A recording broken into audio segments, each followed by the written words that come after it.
Hey, this is Monty Steed, and as usual, we are here on what is CEO to CEO. So, having access to a CEO is very important for our community, and at Rolling Out, we find the very best. When you think of who's inventing ideas for our children, who and what CEO has our children in mind, there's a special sister who has cooked up a very beautiful brand to raise your children inside of and to give them the inspiration to let them know that both courage, confidence, and brilliance are born in both their melanin and the existence of the love. I'd like to introduce you to CEO, Miss Terri Michelle Bradley. How are you? I'm good. Thank you. Good morning. Good morning to you. Can you describe where you were and when you got inspired, and obviously describe the beautiful, beautiful name of your brand? Sure. So I am the founder, CEO, and principal of Play at Brown Toy Box. We are a children's educational products company. We're creating toys, books, games, and content, all that really center and celebrate Black children in a way so they can see themselves positively represented, that they can know that they can be and achieve anything that they set their minds to doing and becoming, and really to create pathways to prosperous careers, right? And we're doing it in a way where all kids can have fun and enjoy, but we really are centering and celebrating Black children. And really the idea came to me, it's funny because, we talk about a mountaintop moment, and I was actually kind of walking or dragging myself around Stone Mountain, a mountain I go walk at, every now and then. And I was asking God to kind of show me my purpose, what I should be doing with myself. My background is in public relations.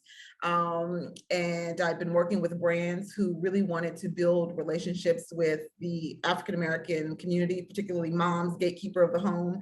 And I wasn't feeling particularly fulfilled in that. I'm a mom myself. And I really just kind of started meditating on, thank you, but I was really meditating on what is it that I would have wished my kids would have had. I started thinking about the world that we're living in and that we're giving to our kids. And then the images that our kids are being inundated with about who they are, right? And so it just came to me, and I've been, just kind of grinding really hard to make it happen ever since. So, for those who really have no idea and you are about to start, what was the very first product that you decided to bring to market? And what was the first product that you've sold into maybe a big box retailer like a Target? Got it. So when we first launched, we launched as a subscription box, and we did okay, right? But I knew from the very beginning, I did not want to be in the subscription box business. I knew that we wanted to be not a curator of product, but a creator of our own, right? We wanted to create something really special for kids. So we started during COVID, we started evolving from the curator to the creator. We started doing our product development. We had been really testing in schools a lot, like with teachers and with the students and with the parents. Is this something that your kid would want? Is this, that kind of thing. And we had been doing STEAM kits, so science, technology, engineering, arts, and math. We've been doing STEAM kits through the subscription box. And so we knew we wanted to kind of just build off of that. So we started having conversations with Target, and they got really excited about our work. Usually when people think about diversity in toys, they always think about dolls. And I always say we are not a doll company. And there's nothing wrong with doll companies, but there's that. We've got that representation. But we wanted to really set our sights on educational play. And so we started having conversations with Target. And they got really excited. And then, we did our line review. So the line review is when they, you pitch to the buyer, right? So we had our line review with Target, and we had it on a Friday, and we had some great folks in the background that were kind of helping us. And they were like, listen, if you don't hear for 7 to 8 weeks, that's totally normal. Don't worry about it. We pitched on a Friday. that next Monday, 2 days later, we get a call from the buyer and they're like, we want you in Target. And we're like, oh, great. How many stores? And we're thinking, Atlanta market, maybe the Southeast. They said, we want you full chain. Now, I was naive because we had been doing direct to consumer. I was like, full chain, what's that mean? And they're like, every store. So we're super excited because we'll launch in Target nationwide October. Thank you. So we'll be on nationwide with 2 SKUs, and then we'll have 4 additional SKUs on Target.com. So it's really an exciting time. And for me, we've always said we wanted to kind of disrupt the toy aisle, right? We wanted our kids to be able to walk down the aisle and see themselves just positively represented in a way that evokes pride, but for moms to be able to be like excited about it too, dads to be excited about it too. So we're super stoked about what's to come. Let's reel it back. Mm-hmm. The person doesn't know how to get into Target. Right. They don't know who to call. Yes. You had been on the mountaintop, obviously. Yes. And you got this inspiration. Can you walk the person that's never pitched big box on, particularly people of color? Because what we want them to understand, at least this exchange, is what the room is like. Did you have to travel? If you would, just tell that story so that they could kind of walk on your spirit with you. Sure. So what I would say is, before you even think about pitching a big box brand, have all your ducks in a row, right? And I think, when I talk with other brands, I think that is one of the challenges. Everybody wants to be in Target or, one of the big box retailers. But I'm like, do you even have, and it's interesting because you have to have like UPC codes on everything, right? You've got to know. So let's walk them through. Yeah. What are the first 3 ducks that they clearly need to have lined up? And obviously you just mentioned one, but most people don't know what UPC stands for. Right. So, the little barcode on the back of a product. So that's what that is, right? So you've got to go through the process of getting barcodes for every single thing. And it's a universal product code. And so that is one of the things that you have to make sure that you have. You've got to make sure. So what I say, it's one of the things that we say in our community all the time. If you stay ready, you don't have to get ready. So you have to be prepared before you even think about trying to pick up the phone to pitch a Target or anyone else. So it's making sure you have all of your, your supply chain, tight, right? So how are you going to get the products? If you've been selling direct to consumer, once you get a big order, how do you fulfill that, right?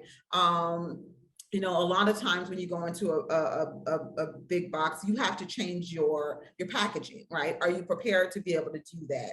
It is a heavy lift financially, as a product company, to be able to service a customer, a partner like a Target or something like that. So you just have to make sure you have all those things. Do you have your financials in order? Do you have your creative? All of those things, right? And so then when you get ready to pitch and they say yes, it could take 7 to 8 weeks before you get a yes. But if they tell you right away, then they're going to start immediately asking you for things, and you've got to be able to respond really, really quickly. And so for me, luckily, the type A personality that I am, I had already done all of those things in preparation. And so it was just a lot of independent research. Yes, you're going to ask me a question. So, but take them in the room. Because I don't want, did you do it virtually? Was your pitch virtual? I did it virtually. But to get in the room though, let me just tell you this, to get in the room, it was a lot of, there's a lot before you even get to the room. So before you get to the buyer, you're not going to be able to call Target like, hey, I got this great toy and I want to, whatever, right? So I started with a pitch competition. And I did New Voices Target pitch competition. And then after that, I saw that their supplier diversity team was hosting office hours. So I immediately signed up for office hours and started talking to them. And there's a whole vetting process, right? So once I got through that level, then I talked to someone else in supplier diversity. They're like, well, let me set up another meeting for you. And then it was that. Then it was, there's a team that's in charge of Black guest experience. So then let me put you in with the team with Black guest experience. So I had to go through that. So it was a gauntlet, right? And then they said, okay, now you're ready. Now you can pitch the buyers, right? And so what it was a virtual, because of COVID, right? It was a virtual pitch. And we had a deck, right? So you had to prepare your deck. and you've got to be able to talk How about many it. pages in your deck? My deck was 12 pages, because you want to make sure that there's time for Q&A, right? And we had 30 minutes. Right. So you got to talk about your customer. You got to talk about you got to show the product. You've got to be able to talk about how do you plan to market. One of the things that Target says to me is a lot of brands get in here and they don't allocate any money for marketing, right? So they're like, we're in Target, but then they're not doing anything to let everyone know that they're going to be in Target. And that's the quickest way to be out of Target, right? Because if you're not selling, then of course that shelf space is going to be allocated to someone else. And so making sure that you've got, you can show them that you thought through every step of how you guys can be great partners with one another, right? How you elevate, you bring new customers and foot traffic to Target, or you have their existing guests, maybe explore another aisle and spend more money in the store. And then they can talk, and then you're talking to them about how do how did that help grow your brand and grow your business? So it really is about being really thoughtful, and and being excited about not just your brand, but what this partnership can be for both of you. So it's a reciprocal win. So once you have this, and for many people, they're trying to figure out, how do I manufacture something that is just an idea in my mind? You have a product, and I don't want us to skip that. And I thank you for sharing how to approach, why diversity supplier relationships are important, why diversity guest experiences relationship are important, having to take a meeting. And I do want to move into product, but how did you present yourself? What did you dress like? Who was on your team there? So that people, when they think about it, how did you share who was on your team, and get them to understand that you were ready? Yeah. So it was a 30-minute pitch. It was just me on the call, but in the deck, I was able to, there was a page that showed the team, right? And so just like if you're going to pitch an investor, there's a page in there that shows who's on your team and what they do and kind of what their expertise is. And again, it's a 30-minute pitch. So you've got to be really tight because you've got to leave room for questions, right? Because, or if you want it to be an exchange, which it's kind of hard because for me it is, because it breaks the flow. So I'm trying to do a very tight pitch so we can have a good Q&A at the end, because I got 30 minutes, right? Now pre-COVID is probably in person. You could probably bring a team with you, but during COVID, it was all virtual. So you have an idea, you want to bring your first kit or toy. How do you decide where and to source it? Where'd you start? So for toys, 90% of toys are made in China, right? Because of it's too right now it's cost prohibitive to kind of create some of the plastics and things like that in the States.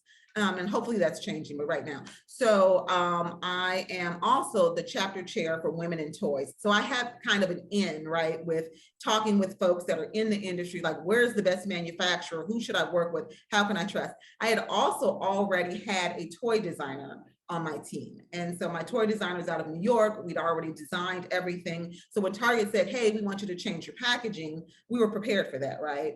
Having a good graphic designer on your team. And it doesn't have to be someone who's on the payroll. It could be someone that you contract with. So, don't worry about having to go get a full-time resource when that's not necessarily what you need at the time. And so I found the manufacturer in China. Really did some vetting, trying to get some references and referrals. I asked them for some customer contacts here in the States so I can make sure that they were on the up and up, made sure that they were compliant with Target. So Target has, if you're going to do a product for kids, you've got to make sure that the factory that you're using is one that Target is okay with, right? And so made sure that they had all the certifications and that kind of thing. And then we started with a small test run, right? Because you have to get your prototypes, right? So you want to make sure if you're going to change your product and you need a prototype, that kind of thing. So you've got to plan all this early. The lead time you typically get some pretty good lead time. So right now we're already talking about fall 2022. And so, and what products we want to propose for fall 2022. So you get pretty good lead time, but it goes really quickly. And as a product company, you also need to be prepared for right now. There's a supply chain crisis. So something that would have taken 30 days is now taking 90 days to arrive, and it's 10x the cost or 4x the cost depending on how you get your product here. So these are all factors that you really need to consider. If you pitch and you get in and they say yes, then getting in is hard, but then the next part is even harder. It's very, it's a lot of paperwork. I would suggest getting a vendor rep. So a vendor rep is an organization or is an agency that has a close relationship with like the big box retailers. So there's there's a lot of vendor reps that they are specific to Target. There's vendor reps that are specific to Walmart, to Barnes and Noble, or to Amazon. Get one that has a specialty with that brand, with that retailer, because they know all the ins and outs. I would not have been successful if I didn't have a vendor rep. Now, if you have someone on your team that just gets it and knows that and you've done retail before, you may not need that. You may want to kind of go it alone. But one of the pieces of advice that I got that was really valuable was to make sure that I engaged a vendor rep. And that has been so beneficial to my experience as I prepared to launch in Target. So you're in Target, you got the order, and I don't want the community not to understand what that means when you got an entire system of Target. How many doors? 1,700, or there's 1,757. I think there's 1,757 stores, I think. And so now you have to prepare to produce. Yes. How many pieces of product per SKU? You got 2 SKUs going in. Yeah. Or online. How many more? So it just depends, right? So it depends on what your contract is set up to do. So we're set up to have the 2 SKUs in store. We got such a sweetheart deal. We get in cap placement. We're part of a national promotion. It's going to be amazing for us, right? But all deals are different. So we're set up for Target will pick up from our warehouse, and then they will hold even the .com products. They'll hold in their distribution centers. They call them DCs. They'll hold in their distribution centers, and they'll send out. Some brands are responsible for sending out their own products, so they ship and fulfill themselves. I'm grateful that we're not in that place, but it just really depends on the deal that you get. And I think the other piece of that is when you are kind of signing your deal, just making sure that you're able to fulfill that. So if you need them to be able to pick up, then that's one of the things that you want to talk to them about. And having a vendor rep or somebody act as an agency on your behalf is really helpful. It's particularly if you're new to big box. Super.